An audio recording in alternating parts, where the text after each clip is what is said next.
નમસ્કાર મિત્રો, જીતેન્દ્ર પટેલ, શ્રીમતી એમ કે પટેલ હાઈસ્કૂલ ગોઝારિયા વિડીયો ટ્યુટોરિયલમાં આપ સૌનું હાર્દિક સ્વાગત છે.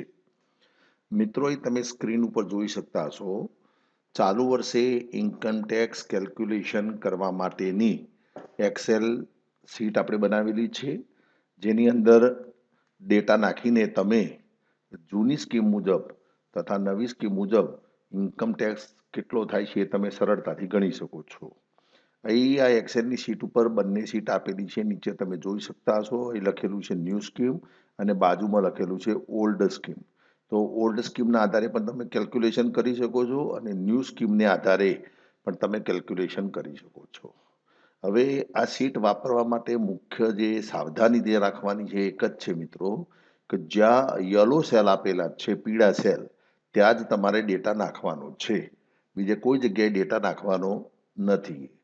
તો આપણે કોઈ રફલી કેલ્ક્યુલેશન કરીએ છીએ મિત્રો. આ ન્યૂ સ્કીમને આધારે ઇન્કમ ટેક્સ કેટલો થાય છે આપણે ગણીએ છીએ. તો અહીં સૌ પ્રથમ લખેલું છે, તમે જુઓ ન્યૂ સ્કીમ સિલેક્ટ કરવાની છે. હવે નેમ લખેલું છે તો ત્યાં જે તે કર્મચારી હોય એનું નામ લખવાનું છે. એના પછી નીચે લખ્યું છે 1 નંબરમાં ટોટલ યરલી ઇન્કમ, કુલ વાર્ષિક આવક કેટલી છે. તો આપણે રફલી કેલ્ક્યુલેશન કરવા માટે સેમ ટુ સેમ આંકડો રાખીએ છીએ બંનેમાં, ઓલ્ડ સ્કીમ અને ન્યૂ સ્કીમની અંદર. તો અહીં આપણે લખી દીધું છે, દાખલા તરીકે 12,45,000 રૂપિયા માની લો કે યરલી ઇન્કમ છે. તો આનું કેલ્ક્યુલેશન તરત જ 12,45,000 યરલી ઇન્કમ લખીને નીચે તરત જ અહીં તમે જોઈ શકતા હશો, એની સ્લેબ પ્રમાણે કેલ્ક્યુલેશન કરીને નીચે બતાવી દે છે કે કેટલો ટેક્સ આવે છે. તો એ લખેલો છે 92,820 રૂપિયા એને ટેક્સ આવે છે. જો એની ઇન્કમ 12,45,000 રૂપિયા હોય તો 92,820 રૂપિયા નવી સ્કીમ મુજબ એનું કેલ્ક્યુલેશન કરતો આટલો ટેક્સ આવે છે. હવે નવી સ્કીમની અંદર આપણે જોવા જઈએ તો કશું જ બાદ મળતું નથી, ફક્ત 50,000 સ્ટાન્ડર્ડ ડિડક્શન બાદ મળે છે. તો 12,45,000માંથી 50,000 સ્ટાન્ડર્ડ ડિડક્શન બાદ કરીએ એટલે 11,95,000 થાય છે.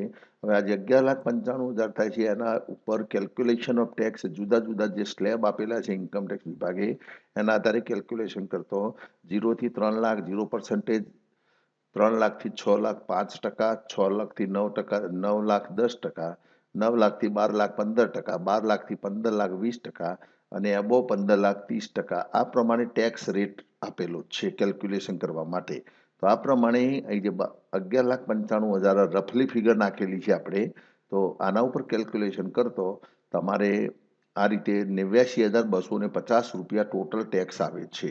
હવે આ જે 89,250 રૂપિયા ટોટલ ટેક્સ આવે છે એના ઉપર 4% એજ્યુકેશન સેસનું કેલ્ક્યુલેશન કરતો એના 3,570 રૂપિયા એડ થાય છે અને છેવટે 92,820 રૂપિયા એનું કેલ્ક્યુલેશન થાય છે. હવે માની લો કે તમે કોઈ એરિયસ બાયફર્કેશન કરેલું હોય તો એ 11 નંબરની જે રો આપેલી છે, 11 નંબરની રો, એની અંદર એરિયસ બાયફર્કેશન તો યલો સેલની અંદર તમારે નાખવાનું છે જો ડિફરન્સ પડતો હોય એરિયસ કેલ્ક્યુલેશનનો. હવે એરિયસ કેલ્ક્યુલેશન એટલે શું? તો માની લો કે એના માટે ટેનીનું ફોર્મ ફિલઅપ કરવાનું હોય છે કે જૂના વર્ષોનું એરિયસ તમારે ચાલુ વર્ષે પગારમાં આવ્યું હોય કે જેના કારણે ચાલુ વર્ષે ઇન્કમ ટેક્સ તમારો વધી ગયો હોય, તો એ એરિયસ જે તે વર્ષની અંદર તમે વિભાજન કરી શકો છો. એને ટેની બાયફર્કેશન કહેવામાં આવે છે. અને એ પ્રમાણે ટેક્સનું તમે સેવિંગ કરી શકો છો જો થતું હોય તો. જૂના રિટર્નની અંદર જો ગેપ હોય કે જ્યાં લઈ જવાથી ટેક્સમાં બહુ ડિફરન્સ પડતો ના હોય તો તમે લઈ જઈ શકો છો. તો જો એવો કોઈ આંકડાકીય માહિતી હોય તો તમારે અહીં લખવાની છે. અને છેલ્લે 13 નંબરની રોની અંદર ટીડીએસ ફિલેડ બાય સેલરી, એટલે કર્મચારીએ જે ટીડીએસ ભરેલો હોય વર્ષ દરમિયાન તો એ નાખવાનો છે. તો આ રીતે આ નવી સ્કીમ પ્રમાણે મિત્રો કેલ્ક્યુલેશન થાય છે. હવે આ જ ફિગર આપણે 12,45,000ની ફિગર લઈને તમે વર્ષ દરમિયાન જુદી જુદી બચતો કરેલી છે અને બચતો નાખીને તમે ટેક્સ ગણવા માંગો છો કે કેટલો ટેક્સ થાય છે, તો એના માટેની ઓલ્ડ સ્કીમ છે. તો એ તમે જોઈ શકો છો, old scheme income tax calculation assessment year 2024-25, એટલે કે આકારણી વર્ષ 2024-25, જેને નાણાકીય વર્ષ 2023-24 કહેવાય છે, ફાઇનાન્શિયલ યર 2023-24. તો એની અંદર પણ તમારે સાવધાની એક જ રાખવાની છે કે જ્યાં યલો સેલ આપેલા છે ત્યાં જ તમારે ડેટા નાખવાનો છે. તો નામની અંદર તમે નામ લખી દીધું. હવે અહીંથી આપણે કેલ્ક્યુલેશન માટે ફિગરો લખીએ છીએ પીળા ખાનામાં. હવે લખ્યું છે કુલ વાર્ષિક આવક, તો આપણે પહેલામાં જેમ હતી એમ 12,45,000 આપણે વાર્ષિક આવક નાખીએ છીએ. અન્ય આવક ધારો કે કોઈ હોય તમારી, તો તમે અન્ય આવક પેપર જોવા ગયા હોય અને એના લીધે તમને કોઈ મહેનતાણું મળેલું હોય, અન્ય કોઈ તાલીમોમાં ગયા હોય, સરકારશ્રી દ્વારા મહેનતાણું મળ્યું હોય તો એ પણ તમે એડ કરી શકો છો. સેવિંગ્સ ખાતાનું વ્યાજ તમને મળ્યું હોય તો એ પણ તમે લખી શકો છો. સેવિંગ્સ ખાતાનું વ્યાજ, સેવિંગ્સ ખાતાના વ્યાજની અંદર ખાસ એ યાદ રાખવાનું છે કે વધુમાં વધુ 10,000 રૂપિયા સુધી સેવિંગ્સ ખાતાનું વ્યાજ તમને બાદ મળે છે. 10,000 કરતો વધુ વ્યાજ હોય તો એ કેલ્ક્યુલેશનમાં આવે છે. 10,000 વ્યાજ તમે નીચે કલમ નંબર 80TT એની અંદર બાદ કરી શકો છો. તો આપણે અહીં લખી દીધું કુલ વાર્ષિક આવક 12,45,000, પછી સ્ટાન્ડર્ડ ડિડક્શન આપણે 50,000 લખ્યું, વ્યવસાય વેરો આપણે 2,400 લખ્યો. ધારો કે મકાન લોનનું વ્યાજ, જો મકાન લોન લીધેલી હોય અને એનું ઇન્ટરેસ્ટ હોય તો મહત્તમ 2 લાખ રૂપિયા સુધી તમે બાદ કરી શકો છો. તો એ આપણે લખીએ છીએ. ધારો કે કોઈ વ્યાજ નથી તો આપણે 0 લખીએ છીએ અથવા ખાનું ખાલી રાખીએ છીએ. તો ચલો મહત્તમ કલમ HRA તમે કેલ્ક્યુલેશન કરતા હોય તો HRA ની અંદર પણ તમે ફિગર લખી શકો. HRA ની અંદર ખાસ એનું કેલ્ક્યુલેશન આવે છે કે તમને મળવાપાત્ર HRA અને તમે ચૂકવેલ HRA, એટલે તમે ચૂકવેલ ઘર ભાડું અને વર્ષ દરમિયાન તમને મળેલ ઘર ભાડું, આ બંનેમાંથી જે ઓછું હોય એ કેલ્ક્યુલેશન કરવામાં આવે છે. અને એમાં ચેક દ્વારા તમે ચૂકવેલું હોવું જોઈએ, સામેની વ્યક્તિના પાન કાર્ડની વિગત પણ તમારી પાસે અવેલેબલ હોવી જોઈએ.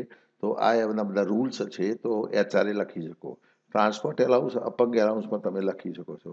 તો આ રીતે યલો સેલની અંદર તમારે ડિડક્શન નાખવાનું છે, લેસ ડિડક્શન. એ સીધું મિત્રો એ બાદ થઈ જાય છે. એના પછી આગળ લખ્યું છે ડિડક્શન. બીજા કયા કયા ડિડક્શન છે તો એ કલમ એ 80C મહત્તમ 1,50,000 રૂપિયા સુધી તમને ડિડક્શન બાદ મળે છે. તો એની અંદર જુદા જુદા હેડ આપેલા છે. અહીં લખેલું છે એ નંબરની અંદર CPF, તો અહીં CPF લખવાનું છે. GPF જનરલ પ્રોવિડન્ટ ફંડ જો કોઈ હોય તો લખવાનું. ગ્રુપ ઇન્સ્યોરન્સ, જૂથ વીમો, LIC નું પ્રીમિયમ પેડ કરતા હોય તો NCC હોય તો નેશનલ સર્ટિફિકેટ સેવિંગ સર્ટિફિકેટ જે કહેવાય છે, NSC, PPF હોય તો PPF. મકાન લોનનું મુદ્દલ હોય, તમે અગાઉ મકાન લોનનું વ્યાજ મૂકેલું હોય તો તમે મકાન લોનનું મુદ્દલ પણ અહીં મૂકી શકો છો.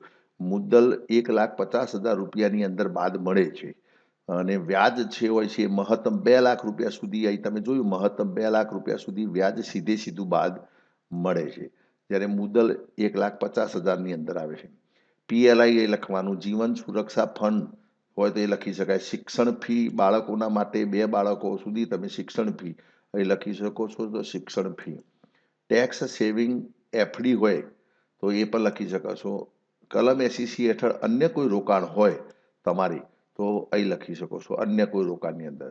તો આ રીતે આ બધા ડિડક્શન આપેલા છે કે જે 1.5 લાખ રૂપિયા સુધી ડિડક્શન બાદ મળે છે.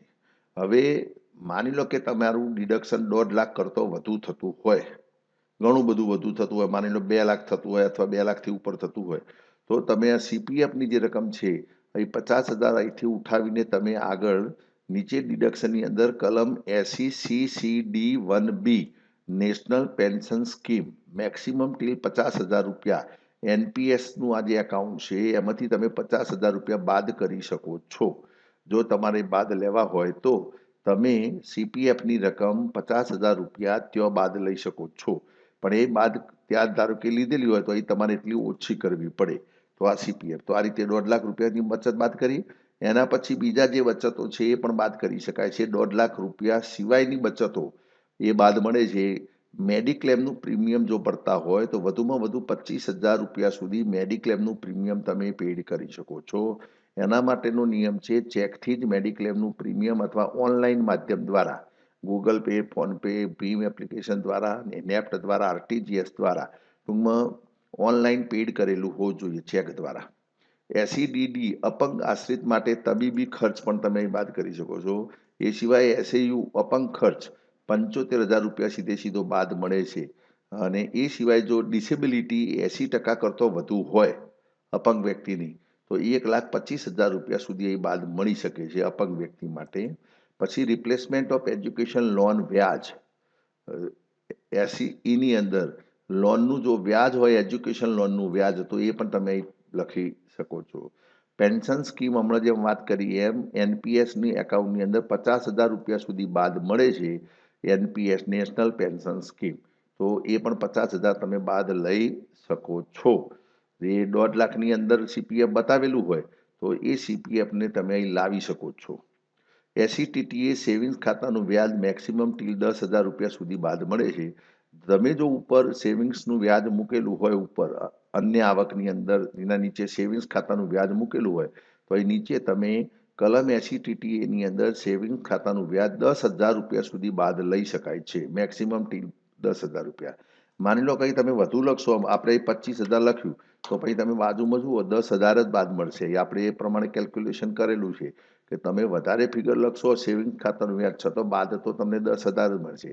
અહીં મેડિક્લેમ માની લો કે 25,000 રૂપિયા સુધી બાદ મળે છે. માની લો કે તમે 27,000 રૂપિયા લખ્યા છે મેડિક્લેમ, છતાં બાજુમાં 25,000 રૂપિયા જ બાદ મળશે એમ, કારણ કે મેક્સિમમ એની લિમિટ એટલી છે. તો આપણે એ પ્રમાણે કેલ્ક્યુલેશન કરેલું છે કે યલો સેલની અંદર તમે ભલે ગમે તેટલા લખશો છતાં જેટલા એની લિમિટ બનાવેલી છે એ લિમિટ સુધી તમને બાદ મળશે. તો આ રીતે આ પણ તમે લખી શકો છો. એના પછી SCGGC ડોનેશન 100% પોલિટિકલ પાર્ટીને તમે દાન કરેલું હોય તો એ 100% સુધી બાદ મળે છે. જેટલું તમે ડોનેશન કર્યું હોય બધું ડોનેશન બાદ મળી શકે છે. પરંતુ અધર ડોનેશન 50% ઇન ટ્રસ્ટ, અન્ય કોઈ ટ્રસ્ટની અંદર કે જેની અંદર 50% બાદ મળે છે તો એની અંદર તમે જે લખશો એના 50,000 બાદ મળશે. માની લો કે 90,000 રૂપિયા મેં ડોનેશન લખ્યું તો બાજુમાં 45,000 ઓટોમેટિક કેલ્ક્યુલેશન મળે. એટલે તમારે તો ડોનેશનની રકમ પૂરેપૂરી લખવાની છે, જેટલાની રિસિપ્ટ બનાવેલી હોય એટલી, પણ ઓટોમેટિક જે 50%ની અંદર હોય તો એની અંદર લખવાનું છે એચ નંબરની રોની અંદર, એચ નંબરની અંદર કોલમ, અને જો 100% બાદ મળતું હોય તો એની અંદર લખવાનું છે. અને અધર ડિડક્શન નોટ ફ્રોમ એબોવ, અહીં જે ઉપર લખ્યા છે એ સિવાય કદાચ કોઈ એવું હોય કે જે આની અંદર આવતું હોય તો એ પણ તમે લખી શકો છો. તો આ રીતે સેવિંગ્સ ખાતાનું વ્યાજ નથી તો આપણે એને કાઢી દઈએ છીએ. નેશનલ પેન્શન સ્કીમ છે તો રાખી જઈએ. મેડિક્લેમનું પ્રીમિયમ લખ્યું છે 25,000 રૂપિયા અને ડોનેશન લખેલું છે એ આપણે કાઢી નાખીએ છીએ. તો આ રીતે તમે ફિગરો લખી. હવે આટલું કર્યા પછી યલો સેલની અંદર આપણે વાત કરી હતી કે તમારે ઇન્કમ લખવાની છે, સામેના છેડે તમારું ડિડક્શન લખવાનું છે. આ લખ્યા પછી તરત તમે જોશો તો નીચે મિત્રો કેલ્ક્યુલેશન ઓફ ટેક્સ, ટેક્સનું કેલ્ક્યુલેશન થઈ જાય છે કે 0 થી 2.5 લાખ રૂપિયા સુધી 0% ટેક્સ ગણવામાં આવે છે, તો 0 રૂપિયા. 2.5 લાખથી 5 લાખ રૂપિયા તમારી ટેક્સેબલ ઇન્કમ, આ બંનેની ફિગર વચ્ચે આવતી હોય તો 5%. અહીં 9,67,600 રૂપિયા છે ડિડક્શન કરતો. આનો મતલબ આ જે સ્લેબ આપ્યો છે એની બાઉન્ડ્રી કૂદી જાય છે તો એનો મતલબ 12,500 રૂપિયા ટેક્સ એ થયો છે. એના પછી 5 લાખથી 10 લાખ રૂપિયાની અંદર ફિગર હોય, 5 લાખથી 10 લાખ રૂપિયા તો એના 20% ગણાય છે. એટલે આ ફિગર જે આપી છે 9,67,600 એ આ 5 લાખથી 10 લાખની અંદર આવે છે. એટલે જે પણ રકમ થાય છે એનો ટેક્સ ગણતો 93,520 રૂપિયા થશે. કુલ સરવાળો 1,06,020 રૂપિયા ટેક્સ થયો. અને એના ઉપર એજ્યુકેશન સેસ 4% શિક્ષણ વેરો ભરતો 4,241 અને કુલ ભરવાપાત્ર 1,10,61 રૂપિયા ટેક્સ થયો છે. અને તમે જો પગાર બિલે કોઈ કપાત કરેલો હોય ટીડીએસ તો તમે યલો સેલની અંદર નાખી શકો છો. તો આ રીતે મિત્રો તમારું ઇન્કમ ટેક્સ કેલ્ક્યુલેશન કરવામાં આવે છે. તો આ શીટની અંદર જૂના સ્લેબ પ્રમાણે પણ કેલ્ક્યુલેશન કરી શકાય છે, નવા સ્લેબ પ્રમાણે કેલ્ક્યુલેશન કરી શકાય છે. સીધું તમારે એક જ વસ્તુ યાદ રાખવાની છે, જે સ્લેબની અંદર એટલે કે ઓલ્ડ સ્કીમની અંદર તમારે કેલ્ક્યુલેશન કરવું હોય તો ઓલ્ડ સ્કીમની અંદર તમારે ફિગર નાખવાની છે યલો સેલની અંદર. ન્યૂ સ્કીમની અંદર કેલ્ક્યુલેશન કરવું હોય તો ન્યૂ સ્કીમની અંદર તમારે યલો સેલની અંદર ફિગર નાખવાની છે. ન્યૂ સ્કીમની અંદર ફક્ત કુલ આવક જ નાખી દેવાની છે, એની અંદર કશું જ બાદ મળતું નથી. બરાબર, પગારની આવક એ સિવાય તમારે વ્યાજ આવતું હોય, એફડીનું વ્યાજ આવતું હોય, સેવિંગ બેંકનું વ્યાજ આવતું હોય અથવા અન્ય કોઈ આવક હોય, બધાનો સરવાળો કરીને સીધું ટોટલ યરલી ઇન્કમમાં નાખી દેશો એટલે સીધું નીચે તમને બતાવી દેશે. નીચે યલો સેલની અંદર જો ટીડીએસ ભરેલો હોય તો તમારે ત્યાં લખવાનું છે.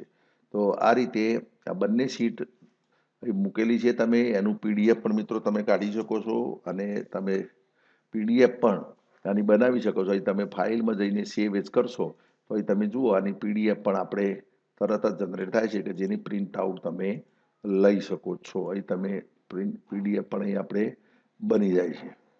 તો બહુ ઇઝી આપેલું છે. અહીં સ્ક્રીન ઉપર તમે જોઈ શકતા હશો. તો આ રીતે old scheme income tax calculation આખું આ રીતે મિત્રો PDF જનરેટ થઈ જાય છે, જેની પ્રિન્ટ તમે કાઢી શકો છો. તો આશા રાખું છું કે આ નાનકડા વિડીયોની અંદર ઇન્કમ ટેક્સ 2023-24 ફાઇનાન્શિયલ યર અને એસેસમેન્ટ યર 2024-25ની અંદર ઇન્કમ ટેક્સનું કેલ્ક્યુલેશન કેવી રીતે કરવામાં આવે છે એની સમજ આપવામાં આવી છે.